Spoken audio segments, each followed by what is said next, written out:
Doctor Sunil Kumar Biradar ವಿರುದ್ಧ ಕರ್ನಾಟಕ ರಾಜ್ಯದ ಪರವಾಗಿ ಕಾರ್ಯದರ್ಶಿ, ವೈದ್ಯಕೀಯ ಶಿಕ್ಷಣ, ಆರೋಗ್ಯ ಮತ್ತು ಕುಟುಂಬ ಕಲ್ಯಾಣ ಇಲಾಖೆ ಮತ್ತು ಇತರರು 1961ರ ಕರ್ನಾಟಕ ಉಚ್ಚ ನ್ಯಾಯಾಲಯ ಅಧಿನಿಯಮದ 4ನೇ ಪ್ರಕರಣದ ಅಡಿಯಲ್ಲಿ ರಿಟ್ ಮೇಲ್ಮನವಿದಾರರು ಮತ್ತು ಮೂರನೇ ಎದುರುದಾರರು ಎರಡನೇ ಎದುರುದಾರರಿಂದ ಸಹಾಯಕ ಪ್ರಾಧ್ಯಾಪಕರ ಹುದ್ದೆಗೆ ನೇಮಕಗೊಂಡಿದ್ದು, ಮೇಲ್ಮನವಿದಾರರು ಮೂರನೇ ಎದುರುದಾರರಿಗಿಂತ ಕಡಿಮೆ ಅಂಕಗಳನ್ನು ಪಡೆದಿದ್ದರೂ ಮೂರನೇ ಎದುರುದಾರರಿಗಿಂತ ಮೊದಲನೇ ಎರಡನೇ ಎದುರುದಾರರಿಂದ ನೇಮಕಾತಿ ಪಡೆಯುತ್ತಾರೆ. ಮೇಲ್ಮನವಿದಾರರನ್ನು ಮೂರನೇ ಎದುರುದಾರರಿಗಿಂತ ಮೇಲೆ ಜ್ಯೇಷ್ಠತೆ ನೀಡಿ ಸಹ ಪ್ರಾಧ್ಯಾಪಕ ಹುದ್ದೆಗೆ ಬಡ್ತಿ ನೀಡಿದ ಎರಡನೇ ಎದುರುದಾರರ ಕ್ರಮವನ್ನು ಮೂರನೇ ಎದುರುದಾರರು ರಿಟ್ ಅರ್ಜಿ ಸಲ್ಲಿಸುವ ಮೂಲಕ ಪ್ರಶ್ನಿಸಲಾಗಿ ರಿಟ್ ಅರ್ಜಿ ಪುರಸ್ಕೃತಗೊಳ್ಳುತ್ತದೆ.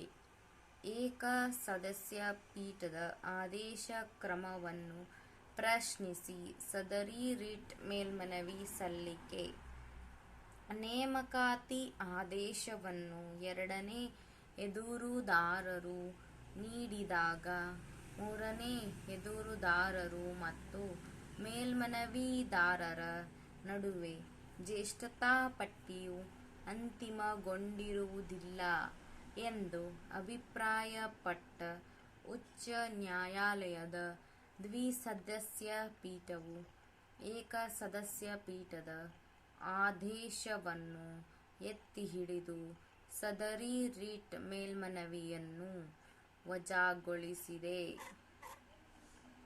ತೀರ್ಪು: ನ್ಯಾಯಮೂರ್ತಿ Shri B. Narender. First paragraph.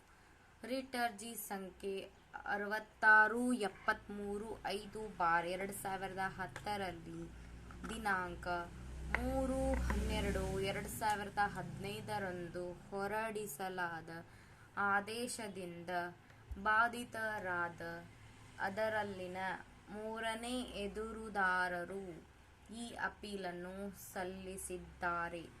Second paragraph.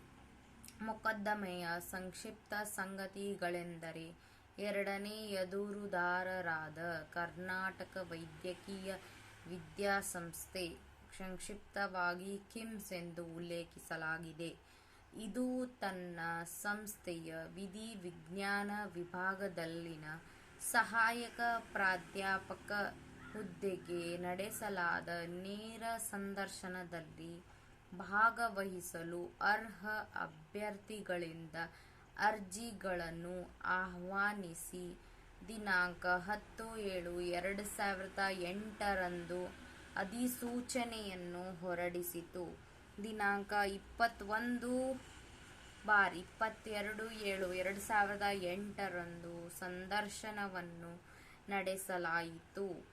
ಸದರಿ ಹುದ್ದೆಗಾಗಿ ದಿನಾಂಕ 11/8/2008 ಆಯ್ಕೆ ಪಟ್ಟಿಯಲ್ಲಿ ಅಪೀಲುದಾರರ ಮತ್ತು ಮೂರನೇ ಎದುರುದಾರರ ಹೆಸರುಗಳನ್ನು ಪ್ರಕಟಿಸಲಾಯಿತು. ಆಯ್ಕೆ ಪಟ್ಟಿಯ ಪ್ರಕಾರ ಮೂರನೇ ಎದುರುದಾರರು ಅಪೀಲುದಾರರಿಗಿಂತ ಹೆಚ್ಚಿನ ಅಂಕಗಳನ್ನು ಗಳಿಸಿದ್ದರು. ಆದಾಗ್ಯೂ ಎರಡನೇ ಎದುರುದಾರ ಕಿಮ್ಸ್ ಸಂಸ್ಥೆಗೆ ತಿಳಿದಿರಬಹುದಾದ ಕಾರಣಗಳಿಗಾಗಿ ಕೂಡಲೇ ಅಪೀಲುದಾರರ ಪರವಾಗಿಯೇ ನೇಮಕಾತಿ ಆದೇಶವನ್ನು ಹೊರಡಿಸಿತು ಮತ್ತು ಅಪೀಲುದಾರರು ದಿನಾಂಕ 18/8/2008 ಸಹಾಯಕ ಪ್ರಾಧ್ಯಾಪಕರಾಗಿ ಎರಡನೇ ಎದುರುದಾರರ ಸಂಸ್ಥೆಯಲ್ಲಿ ಸೇವೆಗೆ ಸೇರ್ಪಡೆಗೊಂಡರು. ಆದರೆ ಎರಡನೇ ಎದುರುದಾರರು ಮೂರನೇ ಎದುರುದಾರರಿಗೆ ನೇಮಕಾತಿ ಆದೇಶವನ್ನು ಹೊರಡಿಸಿಲ್ಲ. ಹಾಗೆ ಹೊರಡಿಸದಿರುವುದಕ್ಕೆ ಮೇಲ್ನೋಟದ ಕಾರಣವೇನೆಂದರೆ ಮೂರನೇ ಎದುರುದಾರರು ತಮ್ಮ ನಿಯೋಜಕರಿಂದ ತಮ್ಮ ಬಿಡುಗಡೆ ಪತ್ರವನ್ನು ಹಾಜರುಪಡಿಸಿರಲಿಲ್ಲ ಎಂಬುದಾಗಿತ್ತು. ಇದರ ಬಗ್ಗೆ ಮುಂದೆ ಚರ್ಚಿಸಲಾಗುವುದು. ಹಾಗಾಗಿ ಮೂರನೇ ಎದುರುದಾರರು ರಿಟ್ ಅರ್ಜಿ ಸಂಖ್ಯೆ 11575/2008 ಹೂಡಿದ್ದಾರೆ. ಸದರಿ ರಿಟ್ ಅರ್ಜಿಯಲ್ಲಿ ಮೂರನೇ ಎದುರುದಾರರು ದಿನಾಂಕ 11/8/2008 ಆಯ್ಕೆ ಪಟ್ಟಿಯನ್ನು ಅಮಲ್ಜರಿ ಮಾಡಲು ಮತ್ತು ಇದರಲ್ಲಿನ ಅಪೀಲುದಾರರನ್ನು ಜ್ಯೇಷ್ಠತಾ ಕ್ರಮದಲ್ಲಿ ತಮ್ಮ ಮೇಲೆ ಇರಿಸುವಂತೆ ಸಹ ಸೂಚಿಸಿ ಎರಡನೇ ಎದುರುದಾರರು ನಿರ್ದೇಶನ ನೀಡಬೇಕೆಂದು ಕೋರಿ ಮನವಿ ಸಲ್ಲಿಸಿದ್ದಾರೆ. ಸದರಿ ರಿಟ್ ಅರ್ಜಿಯ ಮೊದಲನೇ ವಿಚಾರಣೆಗೆ ಮುಂಚಿತವಾಗಿಯೂ ಸಹ ಎರಡನೇ ಎದುರುದಾರ ಸಂಸ್ಥೆಯು ಮೂರನೇ ಎದುರುದಾರರಿಗೆ ಎಂದರೆ ಇದರಲ್ಲಿನ ಅರ್ಜಿದಾರರಿಗೆ ನೇಮಕಾತಿ ಆದೇಶವನ್ನು ನೀಡಿದೆ. ಆ ಮೂಲಕ ರಿಟ್ ಅರ್ಜಿಯಲ್ಲಿ ಕೋರಲಾದ ಮುಖ್ಯ ಪರಿಹಾರವನ್ನು ನೀಡಲಾಗಿದೆ. ಪರಿಣಾಮವಾಗಿ ಇದರಲ್ಲಿನ ಮೂರನೇ ಎದುರುದಾರರು ಮೇಲಿನ ರಿಟ್ ಅರ್ಜಿಯನ್ನು ಹಿಂತೆಗೆದುಕೊಂಡಿರುತ್ತಾರೆ ಮತ್ತು ಅವರು ತಮ್ಮ ಮುಂಚಿನ ಕೆಲಸದಿಂದ ತಾನಾಗಿಯೇ ಯುಕ್ತವಾಗಿ ಬಿಡುಗಡೆ ಪತ್ರ ಪಡೆದ ತರುವಾಯ ದಿನಾಂಕ 4/9/2008 ಸಹಾಯಕ ಪ್ರಾಧ್ಯಾಪಕರಾಗಿ ಇದರಲ್ಲಿನ ಎರಡನೇ ಎದುರುದಾರರ ಸೇವೆಗೆ ಸಹ ಸೇರ್ಪಡೆಗೊಂಡರು. ರಿಟ್ ಅರ್ಜಿಯಲ್ಲಿನ ವಿವಿಧ ದಿನಾಂಕಗಳನ್ನು ಗಮನಿಸುವುದು ಸಂಗತವಾಗಿರುತ್ತದೆ. ರಿಟ್ ಅರ್ಜಿಯನ್ನು ಸಲ್ಲಿಸಿದ ದಿನಾಂಕ 28/8/2008 ಮತ್ತು ನೇಮಕಾತಿ ಆದೇಶದ ದಿನಾಂಕ 30/8/2008 ಆಗಿರುತ್ತದೆ ಮತ್ತು ರಿಟ್ ಅರ್ಜಿಯನ್ನು ಹಿಂದಕ್ಕೆ ಪಡೆದ ದಿನಾಂಕ 1/9/2008 ಆಗಿರುತ್ತದೆ. ಎಂದರೆ ಉಚ್ಚ ನ್ಯಾಯಾಲಯದ ಮುಂದೆ ಅರ್ಜಿಯನ್ನು ಮೊದಲ ಪಟ್ಟಿ ಮಾಡಿದ ದಿನಾಂಕವಾಗಿರುತ್ತದೆ ಮತ್ತು ಸೇವೆಗೆ ಸೇರಿದ ದಿನಾಂಕವು 4/9/2008 ಆಗಿರುತ್ತದೆ. Third paragraph. ಮೂರನೇ ಎದುರುದಾರರು ಅಪೀಲುದಾರರ ತರುವಾಯ ಸಹಾಯಕ ಪ್ರಾಧ್ಯಾಪಕರ ಹುದ್ದೆಗೆ ಸೇರಿದರೆಂಬ ಕಾರಣದ ಮೇಲೆ ಎರಡನೇ ಅಪೀಲುದಾರರು ಜ್ಯೇಷ್ಠತೆಗನುಸಾರವಾಗಿ ಅಪೀಲುದಾರರ ಕೆಳಗೆ ಮೂರನೇ ಎದುರುದಾರರನ್ನು ಇರಿಸಿದರು ಮತ್ತು ಪ್ರಸ್ತುತ ಅಪೀಲುದಾರರಿಗೆ ಮುಂಬಡ್ತಿ ಸಹ ನೀಡಿದ್ದಾರೆ. ಇದನ್ನು ತರುವಾಯದ ವ್ಯವಹರಣೆಗಳ ಮೂಲಕ ಹೀಗೆ ಮಾಡಲಾಗಿರುತ್ತದೆ. Fourth paragraph. ಜ್ಯೇಷ್ಠತಾ ಕ್ರಮದಲ್ಲಿ ಮೂರನೇ ಎದುರುದಾರನ ಮೇಲೆ ಅಪೀಲುದಾರರನ್ನು ಇರಿಸಿ ಅವನಿಗೆ ಸಹಾಯಕ ಪ್ರಾಧ್ಯಾಪಕರಾಗಿ ಮುಂಬಡ್ತಿ ನೀಡಲು ಮುಂದಾಗಿರುವ ಎರಡನೇ ಎದುರುದಾರರ ಕ್ರಮದಿಂದ ಬಾಧಿತರಾದ ಮೂರನೇ ಎದುರುದಾರರು ರಿಟ್ ಅರ್ಜಿ ಸಂಖ್ಯೆ 66,735/2010 ಹೂಡಿದ್ದಾರೆ. ಮಾನ್ಯ ಏಕಪೀಠ ನ್ಯಾಯಾಧೀಶರು ಪಕ್ಷಕಾರರ ಅಹವಾಲನ್ನು ಆಲಿಸಿದ ತರುವಾಯ ರಿಟ್ ಅರ್ಜಿಯನ್ನು ಅನುಮತಿಸಲು ಸಮ್ಮತಿಸಿದರು. ಜ್ಯೇಷ್ಠತಾ ಪಟ್ಟಿಯನ್ನು ಮತ್ತು ಮುಂಬಡ್ತಿ ಆದೇಶವನ್ನು ರದ್ದುಪಡಿಸಿ ಎರಡನೇ ಎದುರುದಾರರಿಗೆ ಜ್ಯೇಷ್ಠತಾ ಪಟ್ಟಿಯನ್ನು ಪರಿಷ್ಕರಿಸಿ ತದನುಸಾರವಾಗಿ ಮುಂಬಡ್ತಿ ನೀಡುವಂತೆ ನಿರ್ದೇಶಿಸಲಾಗಿದೆ. ಇದರಿಂದ ಬಾಧಿತರಾದ ರಿಟ್ ಅರ್ಜಿಯಲ್ಲಿನ ಮೂರನೇ ಎದುರುದಾರರಾದ ಅಪೀಲುದಾರರು ಈ ಅಂತರ್ನ್ಯಾಯಾಲಯ ಇಂಟ್ರಾಕೋರ್ಟ್ ಅಪೀಲನ್ನು ಹೂಡಿದ್ದಾರೆ. Fifth paragraph.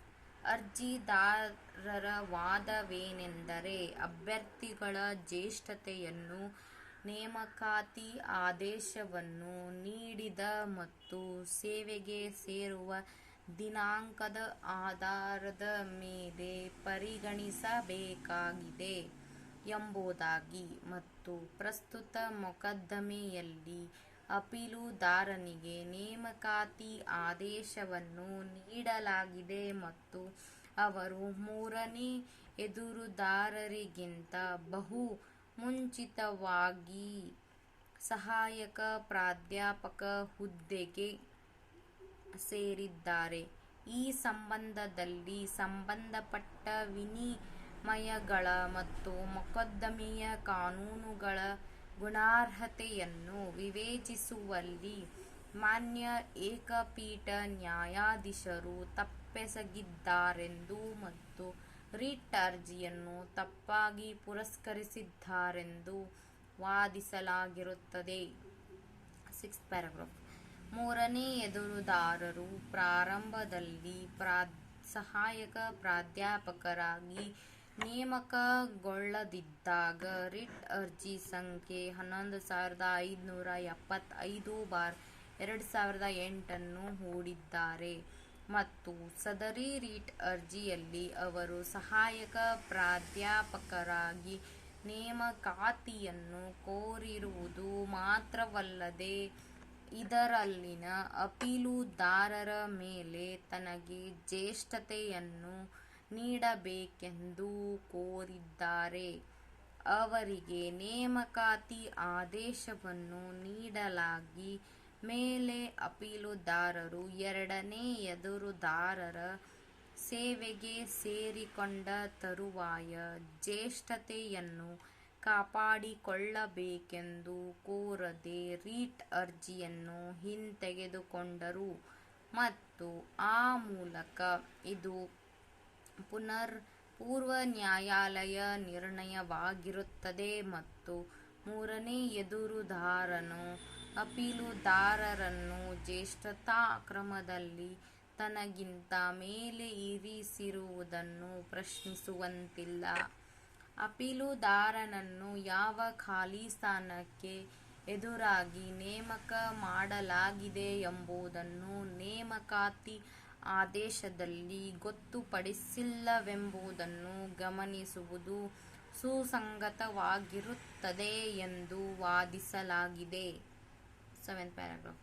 ಇದಕ್ಕೆ ವಿರುದ್ಧವಾಗಿ ಜ್ಯೇಷ್ಠತೆಯನ್ನು ನಿರ್ಧರಿಸುವ ಸಂಬಂಧಪಟ್ಟ ನಿಯಮಗಳ ಮೇರೆಗೆ ಆಯ್ಕೆ ಪಟ್ಟಿಯನ್ನು ಮಾತ್ರ ಪರಿಗಣಿಸುವ ಅಗತ್ಯವಿರುತ್ತದೆ ಎಂದು ಮೂರನೇ ಎದುರುದಾರರು ವಾದಿಸಿದ್ದಾರೆ. ಆಯ್ಕೆ ಪಟ್ಟಿಯು ಆಯ್ಕೆಯ ಮಾನದಂಡವಾಗಿದ್ದು ಅದರ ಆಧಾರದ ಮೇಲೆ ಜ್ಯೇಷ್ಠತೆಯ ಆದೇಶವನ್ನು ಪರಿಗಣಿಸಬೇಕು. ಅಪೀಲುದಾರ ಮತ್ತು ಮೂರನೇ ಎದುರುದಾರರಿಬ್ಬರೂ ಅದೇ ಆಯ್ಕೆ ಪಟ್ಟಿಯಲ್ಲಿ ಆಯ್ಕೆಯಾಗಿರುತ್ತಾರೆ ಎಂಬುದು ನಿರ್ವಿವಾದ. ಮೂರನೇ ಎದುರುದಾರರು ಅಪೀಲುದಾರರಿಗಿಂತ ಹೆಚ್ಚು ಪ್ರತಿಭಾವಂತರಾಗಿದ್ದರಿಂದ ಅವರನ್ನು ಆಯ್ಕೆ ಪಟ್ಟಿಯಲ್ಲಿ ಅಪೀಲುದಾರರ ಮೇಲೆ ಇರಿಸಿದ್ದಾರೆ ಮತ್ತು ಮೂರನೇ ಎದುರುದಾರರು ಆದಷ್ಟು ಬೇಗ ಎರಡನೇ ಎದುರುದಾರರ ಸೇವೆಗೆ ಸೇರಲು ಸದಾ ಸಿದ್ಧರಿದ್ದರು ಮತ್ತು ಇಚ್ಛಿಸಿದ್ದರು.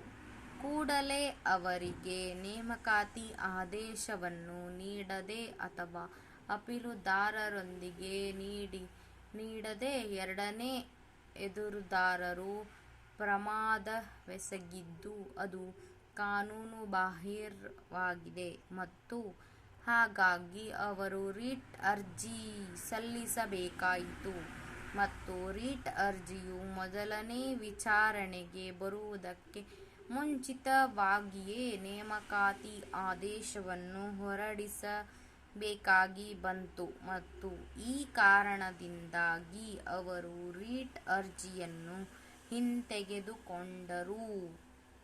ಜ್ಯೇಷ್ಠತೆಯ ಅಂಶವನ್ನು ಅಂತಿಮವಾಗಿ ಸದರಿ ರಿಟ್ ಅರ್ಜಿಯಲ್ಲಿ ಬಿಡಲು ನಿರ್ಧಾರವಾಗಿದ್ದರೂ ಸಹ ಅದನ್ನು ವಿಚಾರಣೆ ಮಾಡಿರಲಿಲ್ಲ.